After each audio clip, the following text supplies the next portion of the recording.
Bienvenidas y bienvenidos al módulo 7, Inversión Pública y Contrataciones del Estado. El primer tema a desarrollar será Sistema Nacional de Programación Multianual y Gestión de las Inversiones. Para ello, debemos decir que el Sistema Nacional de Programación Multianual y Gestión de las Inversiones es un sistema administrativo del Estado que busca orientar el uso de los recursos públicos destinados a las inversiones para la efectiva prestación de servicios y la provisión de infraestructura necesaria para el desarrollo del país. Este Sistema Nacional de Programación Multianual y Gestión de las Inversiones, conocido como Invierte.p, es el que reemplaza al anterior Sistema Nacional de Inversión Pública, en el cual no había una exigencia sobre la consecución de metas u objetivos que estén vinculados al cierre de brechas, es decir, a necesidades que tiene la población y que aún no han sido satisfechas, como por ejemplo el acceso al agua potable, a servicios educativos adecuados, o sea, con infraestructura educativa adecuada, a servicios de salud, es decir, hay lugares donde todavía no hay centro de salud ni postas médicas. Podemos también hablar de localidades que le falta el acceso a vías de comunicación, carreteras, puertos, aeropuertos, entre otros. Entonces, en el país existen grandes brechas de infraestructura vial, portuaria, aeroportuaria, infraestructura de educación, de salud, ¿no? Infraestructura sanitaria, agua y desagüe, entre muchos otros. Esas necesidades que aún están insatisfechas son necesidades que tienen que ser atendidas prioritariamente por el Estado. El anterior Sistema Nacional de Inversión Pública no establecía este orden de prelación, no definía de manera expresa que se tiene que atender prioritariamente el cierre de esas brechas para que luego podamos hacer inversión en otros aspectos que podían también tener cierta relevancia, pero que había que adecuarse a un orden prioritario en las inversiones. Este es probablemente el aspecto más importante que tiene el Sistema Nacional de Programación Multianual y Gestión de las Inversiones. Lo que podemos advertir es que en las fases de inversión en el Sistema Nacional de Programación Multianual y Gestión de las Inversiones se ha añadido con respecto al anterior sistema una fase previa. Esa fase previa es una fase de prospectiva. En esta fase de prospectiva, lo que primero hacemos es identificar las necesidades. ¿Quién está vinculado al desarrollo de esta fase? Es el sector. Por ejemplo, si nosotros encontramos una localidad que carece de agua y de desagüe, entonces podemos advertir que es una necesidad insatisfecha. ¿Qué sector estaría vinculado con esta necesidad? Vivienda, construcción y saneamiento. Entonces la provincia, la región que quiere atender estas necesidades va a tocar las puertas del sector para buscar el financiamiento necesario para atender esta demanda de salubridad, para darles agua y desagüe a las poblaciones que están vinculadas con esta necesidad que hemos identificado. Es así que este sistema va a ser el punto de partida para que nosotros podamos, a través de la identificación de una necesidad y que sea necesario hacer una intervención con una infraestructura, que podamos aprobar y declarar la viabilidad de este proyecto de inversión, de esta infraestructura, que vamos a ejecutar a través de la normativa de contrataciones del Estado o algunas otras normas que pueden ser utilizadas como herramientas por el Estado. Así podemos tener no solamente la ley de contratación del Estado y su reglamento, sino obras por impuestos o asociaciones público-privadas, que son los medios por los cuales el Estado puede relacionarse con un tercero, un proveedor, para que lleve a cabo las ejecuciones de las infraestructuras que se requiere para ponerlas al servicio del ciudadano. Ahora abordaremos el tema número 2, referido a la problemática de la contratación con el Estado en el Perú. La normativa que regula las contrataciones del Estado en la actualidad es el Texto Único Ordenado, que ha sido aprobado por el Decreto Supremo 082-2019, Economía y Finanzas, y su reglamento aprobado por el Decreto Supremo 344-2018, Economía y Finanzas, y que entró en vigencia el 30 de enero del 2019. Este Decreto Supremo que regula el reglamento ha sido modificado, pero no de manera sustancial, sino de algunos aspectos, digamos, de forma, a través del Decreto Supremo 377-2019 EF. Y decimos que aspectos de forma porque, digamos, ha permitido corregir algunas deficiencias detectadas en la normativa que regula el reglamento de la Ley de Contrataciones del Estado. Muy bien, cuando vemos la finalidad de la normativa de contrataciones del Estado, podemos encontrar que su artículo primero señala que es la finalidad de la ley maximizar el valor de los recursos públicos que se invierten. ¿Ok? Entonces son recursos públicos que invertimos. ¿Y en qué los invertimos? En rentabilidad social. ¿Ok? Son recursos públicos que se invierten bajo un enfoque de gestión por resultados en las contrataciones de bienes, servicios y obras. Muy bien, si se invierten bajo un enfoque de gestión por resultados, quiere decir que la inversión que hacemos tiene que ser medible. Entonces debería establecerse indicadores de gestión para saber qué tanto impacto ha tenido esta inversión en mejorar la calidad de vida de los ciudadanos. ¿Ok? La norma también dice que nosotros debemos contratar de forma oportuna, quiere decir en el momento en que se necesita. Porque si nosotros, por ejemplo, compramos ropa de abrigo y nos la entregan en octubre, en las zonas altoandinas, para quienes estaba dirigida esta ropa de abrigo, no les sirve, porque en esa época ya es primavera, y va a empezar más bien la temporada de lluvia. Pero la ropa de abrigo se necesita mayo, junio, julio y agosto, que son épocas de helada. Entonces, contratar de forma oportuna quiere decir que esté el producto, el bien, el servicio, la consultoría o la obra contratada en el momento adecuado para brindárselos a los ciudadanos a favor de quienes estamos haciendo esta contratación. Decimos que vamos a contratar bajo las mejores condiciones de precio y calidad porque debe haber equidad entre lo que nosotros estamos contratando con el precio que estamos pagando. ¿Ok? Si contratamos de esta calidad, el precio debe ser correspondiente. Si contratamos de esta otra calidad, el precio debe corresponder. Nosotros no contratamos barato, de eso no se trata. Nosotros compramos o contratamos de la calidad que dice el área usuaria con el precio que corresponde a esa calidad. Porque si el precio o la calidad fuera esta y el precio fuera este otro, hubiera disparidad. Y aquí diríamos que hay una sobrevaluación. Y eso es contrario a la norma. Es más, eso podría ser un indicador de corrupción. Muy bien, también la norma nos dice que esta normativa debe permitir el cumplimiento de los fines públicos. O sea, la contratación que llevo a cabo de esos bienes, servicios, consultoría, obra, debe permitirme alcanzar el fin público de la contratación. Por eso hace un momento decía que si yo estoy comprando ropa de abrigo, ¿para qué es? ¿Cuál es el fin público? Abrigar.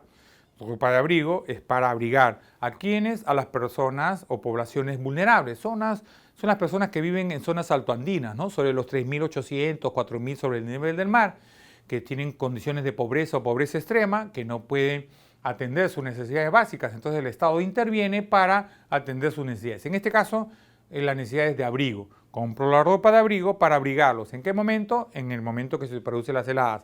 Mayo, junio, julio y agosto.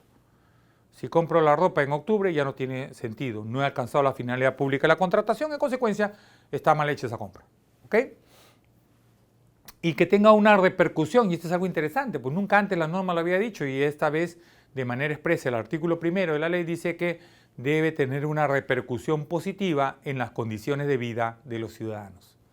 Y esto es algo interesantísimo. Entonces nosotros cuando contratamos debemos darnos cuenta que nuestro accionar no está dirigido a ejecutar el plan anual de contrataciones. Eso no es el core de negocio de la entidad. No está dirigido a ejecutar el presupuesto. Tampoco es el core de negocio de la entidad. Porque si ejecutamos el PAC, y como decía en el ejemplo anterior, compro la ropa de abrigo en octubre, ejecuté el PAC. Para los efectos diría 100% ejecutado.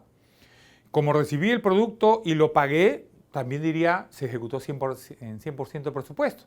Entonces, en la evaluación del área, ¿no? Del área usuaria y del órgano encargado de las contrataciones diría, pues, y el comité de selección, check, ¿no? O sea, cumplió, pero realmente cumplió con ejecutar el PAC cumplió con ejecutar el presupuesto, pero lo ejecutaron mal, no lo ejecutaron a tiempo, no se alcanzó el objetivo o la finalidad pública de la contratación. Entonces, en el papel aparece que hubiera llevado a cabo el 100% de ejecución del presupuesto y 100% de ejecución del PAC, pero lo ejecutaron a destiempo, lo ejecutaron mal, y en consecuencia no hubo ningún logro, ninguna meta, ningún objetivo y no se ejecutó bien. No debería premiarlos, más bien debería sancionarlos por no haber hecho un uso eficiente de los recursos públicos. Debemos mencionar los principios que regulan la normativa en contratación del Estado porque estos son orientadores de la función que lleva a cabo los servidores y funcionarios públicos y también los proveedores que participan en la contratación del Estado. Asimismo, me permiten suplir los vacíos que tiene la norma y me permiten interpretar también lo que quiso decir la normativa en contratación del Estado. Entonces, los principios que regulan la normativa de contratación del Estado es la libre concurrencia, que establece que debe regularse, digamos, por ejemplo, las bases de proceso de selección, estableciendo mecanismos que permitan la más amplia participación de proveedores y no limitando su participación. Por eso hablamos de libre concurrencia, libre acceso y participación de proveedores, igualdad de trato, ¿no? Las mismas oportunidades para formular sus ofertas, la transparencia, ser claros en las bases, no poner ambigüedades. Las entidades proporcionan información clara, pública, ¿no? y deben publicitar en todo caso de manera precisa qué es lo que se persigue, qué es lo que se quiere alcanzar con la contratación. No usar ambigüedades, como decía. Generar competencia, espacios de competencia y no restringirla, ¿no? Porque en la medida que exista más competencia se obtendrán mejores ofertas, mejores precios, mejores condiciones, mejoras a las condiciones que ofertan los postores. La vigencia tecnológica está referida a que los productos tienen una vida útil en un periodo razonable de tiempo a partir de la entrega del mismo. Es decir, tienes que entregarme productos que sean fabricados recientemente, no productos que ya estén obsoletos. Cuando hablamos de eficacia y eficiencia, estamos refiriéndonos a la posibilidad de la toma de decisiones que pueden tener un servidor o funcionario público y que esto permite apoyar esa decisión de gestión en lo eficaz y eficiente y no solamente en el cumplimiento de formalidades. La norma dice, si alcanzas el 10% de penalidad, la entidad podrá resolver el contrato. Pero digamos, tenemos una obra que está al 98% de ejecución. Le falta poner las puertas y las ventanas al hospital. Pero como alcanzó el 10% de penalidad, le resuelvo el contrato. ¿Eso sería adecuado? ¿Sería oportuno? No. ¿Por qué no dejar que le ponga las puertas y las ventanas? Pero alguien podría decir, ¿y si alcanza al 11 o al 12% de penalidad? ¿Qué podemos hacer? No le vamos a poder cobrar la penalidad. Debemos pensar que nosotros no nos dedicamos a cobrar penalidades. Nosotros nos dedicamos a alcanzar fines públicos. Y como ya hemos dicho, si nuestro objetivo es alcanzar un fin público, que es en este caso poner al servicio de la población un centro hospitalario, una posta médica, una escuela, una pista, un puente, etc., debemos alcanzar esa finalidad antes de entrar pues, en litigios, en arbitrajes, producto de una decisión de gestión que pudo haber sido más adecuada, incluso apoyada en la eficacia y eficiencia, dejar que se concluya con la obra porque le faltaba muy poco para terminar. Cuando hablamos de sostenibilidad ambiental, hablamos de la protección del medio ambiente, así como del desarrollo humano. Equidad, y hemos dicho, debe haber correspondencia entre lo que damos y recibimos. Y finalmente, integridad, habla de la conducta de los participantes en los procesos de contratación, tanto los proveedores como los servidores o funcionarios públicos que intervienen en el proceso, tanto el área usuaria, el órgano encargado de las contrataciones, los comités de selección, que deben regirse por la honestidad y la veracidad de su conducta. A continuación, revisaremos el caso de los Juegos Panamericanos 2019. En octubre del 2013, Lima fue elegida como sede para la organización de los 18avos Juegos Panamericanos y los 7º Juegos Panamericanos. La realización de este evento comprendió la construcción y remodelación de infraestructura deportiva y de obras viales conexas, así que la necesidad de cumplir con los plazos previstos para contar con una infraestructura de clase mundial condujo a un uso de mecanismos de ejecución de inversión pública más expeditivos, porque los métodos tradicionales de contratación que lleva a cabo el Estado no le permitía alcanzar las metas y objetivos que se habían previsto. Es decir, tener toda esa infraestructura a tiempo para que se realicen los Juegos Panamericanos y Parapanamericanos. El Poder Ejecutivo, en virtud a las facultades otorgadas por el Congreso de la República el 15 de noviembre del 2016, publica el Decreto Legislativo 1248 con la finalidad de que el proyecto especial encargado a la preparación y desarrollo de los Juegos Panamericanos agilice los procesos de inversión y otras actividades en el marco de la preparación de los 18avos Juegos Panamericanos para garantizar el cumplimiento de los compromisos asumidos con la Organización Deportiva Panamericana. Y de esta manera se adoptan algunas acciones. En el marco del Decreto Legislativo 1248 se autoriza al proyecto especial a celebrar con organismos internacionales el convenio de encargo del procedimiento de selección, a celebrar con organismos internacionales el convenio de administración de recursos y a emplear la modalidad de contratación de Estado a Estado para la gestión y provisión de todas las prestaciones necesarias para la realización de los Juegos Panamericanos. Es en virtud de ello que en abril del año 2017 el gobierno peruano suscribe un acuerdo de gobierno a gobierno con asistencia y colaboración con el Departamento de Comercio Internacional del Reino Unido para la realización de los Juegos Panamericanos, entidad que cuenta con experiencia en la organización de los Juegos Olímpicos de Londres 2012. Dicha autorización permitió que dicho convenio sea excluido del ámbito de aplicación de la Ley de Contrataciones del Estado. Y en efecto, la opinión número 078-2012 de la Dirección Técnico Normativa del OCE concluye que los contratos gobierno a gobierno, por su propia naturaleza y la calidad de los contratantes, se encuentra fuera del ámbito de aplicación de la Ley de Contrataciones del Estado. Dicho criterio fue recogido en el literal E del artículo 5 de la Ley 30-225, Ley de Contrataciones del Estado, que estipula que como supuesto excluido del ámbito de aplicación y sujeto a supervisión del OCE están las contrataciones que realice el Estado peruano con otro Estado.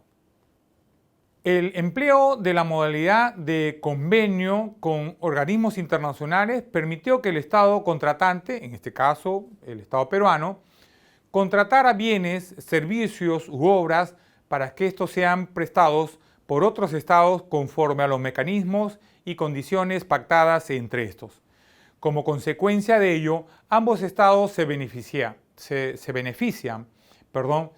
En efecto, para el caso del Estado contratante, en este caso el Estado peruano, se obtienen beneficios como el aprovechamiento de la experiencia y el know-how del Estado contratista y la economía de escala que se produce por compras en volúmenes tan importantes como los que estaban referidos a la contratación para los Juegos Panamericanos.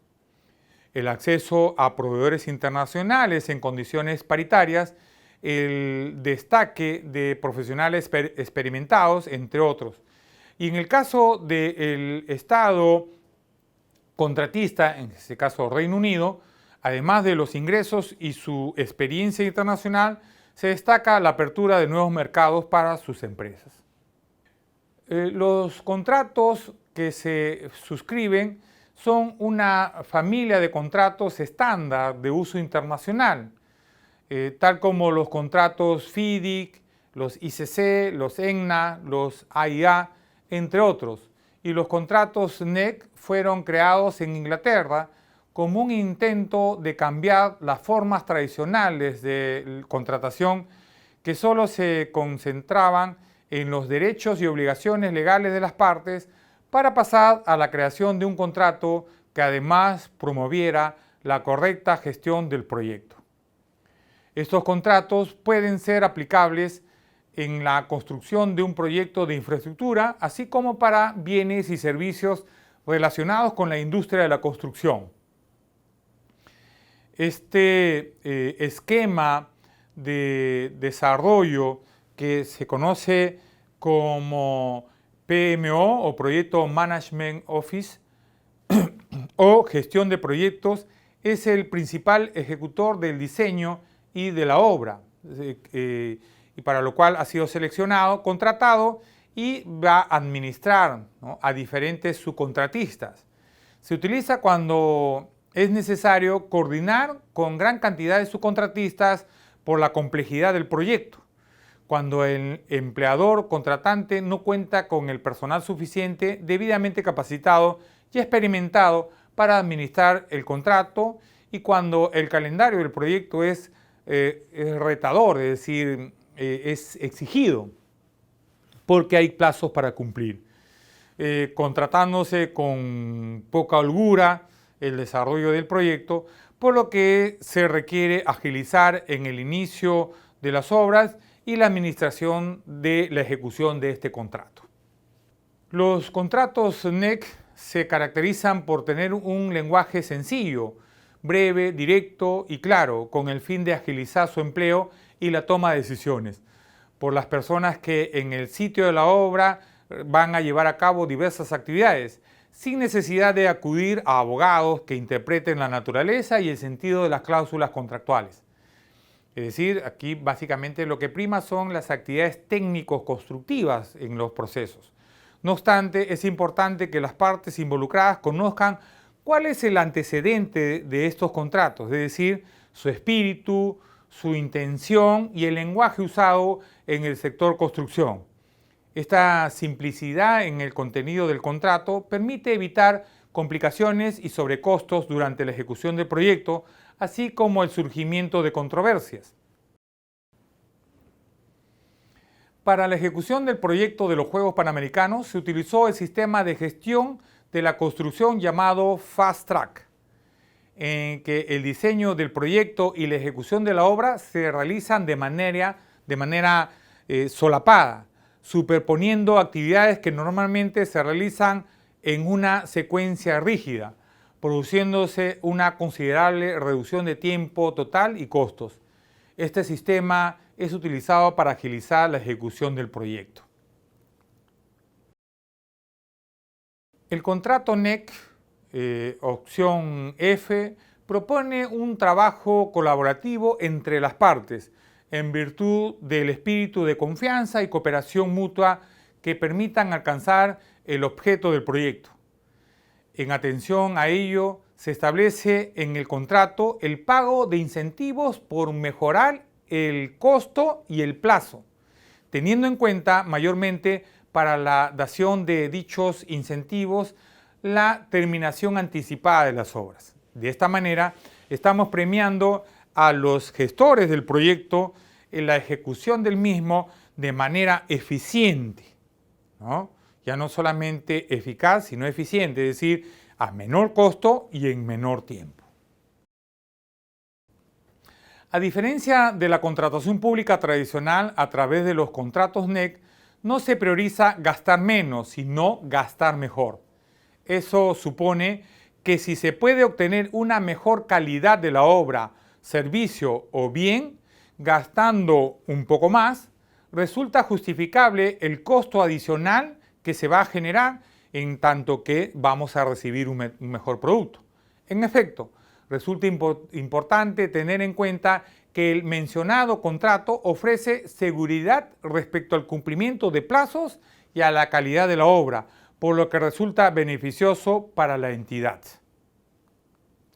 En los últimos años, la ley de contrataciones del Estado ha sufrido una serie de cambios a los cuales tiene incidencia directa con la contratación de los servicios, bienes u obras. Esto en tanto la regulación contenida en ella muchas veces no se adapta a la realidad.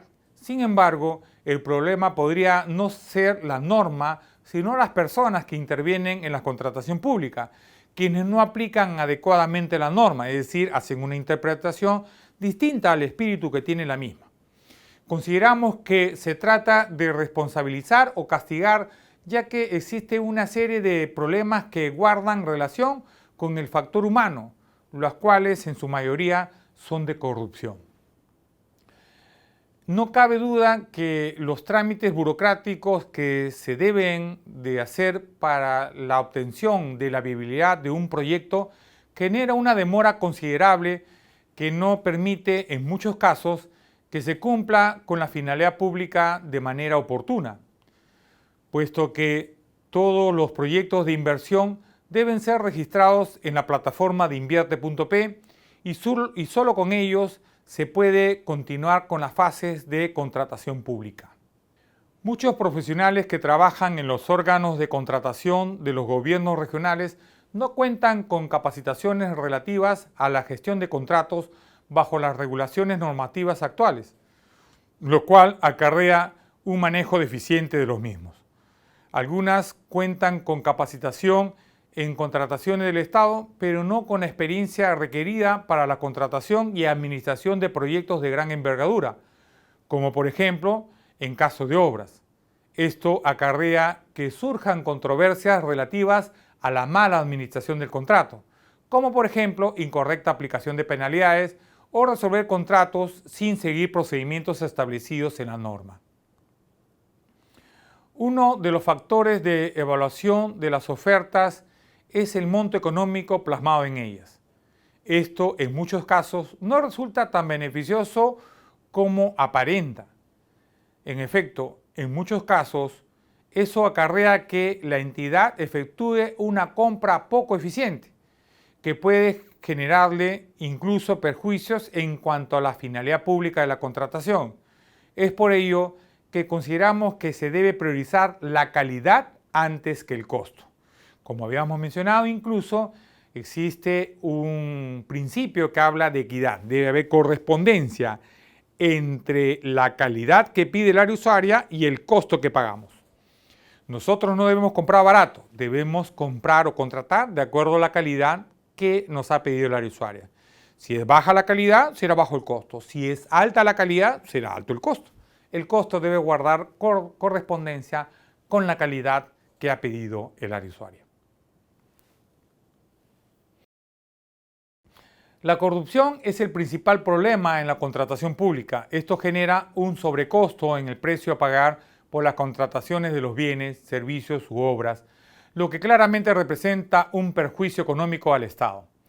Los operadores del órgano de contrataciones, muchas veces aprovechándose del esquema de contratación del Estado, logran beneficiarse. Los contratistas llegan incluso a manipular la información con el fin de presentar una oferta especialmente baja en precios que permita ganar la licitación. Y una de las principales modalidades es el soborno. Enseguida abordaremos el tema 3 de este curso, y este está referido al análisis de un caso de éxito de inversión pública en tecnología en el Perú. En esta parte se analizará un caso de éxito de inversión en tecnología que viene realizando la RENIEC en el marco del invierte.p con el código de SNIP del proyecto de inversión pública 282336. Acciones iniciales el 11 de diciembre del 2013 y la declaración de viabilidad del 23 de diciembre del 2016 por la Dirección General de Programación Multianual del Sector Público, y tiene 15 días antes que se publique el decreto legislativo 1252, que es el decreto que regula el Sistema Nacional de Programación Multianual y Gestión de las Inversiones. Es decir, se aprobó poco tiempo antes de la aprobación del nuevo Sistema Nacional de Gestión de las Inversiones.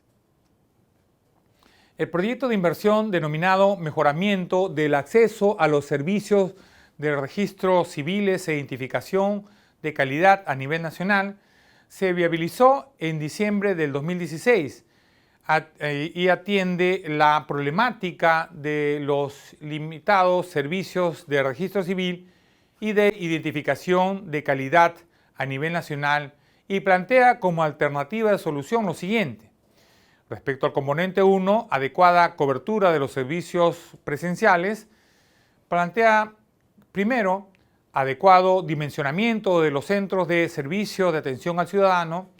Como número 2, mejoramiento de la gestión de la información de las municipalidades y el RENIEC. En tercer lugar, descentralización del sistema de ingreso, evaluación e impresión de los documentos nacionales de identidad. En cuarto lugar, mejorar la gestión para los procesos organizacionales internos. Y en quinto lugar, el personal especializado en los registros. Como componente 2, se propone mayor prestación de servicios a la población vulnerable. Y con esto se propuso, primero, mejorar los recursos para la cobertura de la población vulnerable. Segundo, articulación con comunidades nativas y centros poblados con las municipalidades.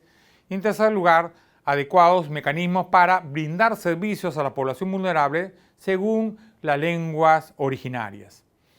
En tercer lugar, teníamos el componente 3, incorporación de tecnologías para la prestación de los servicios.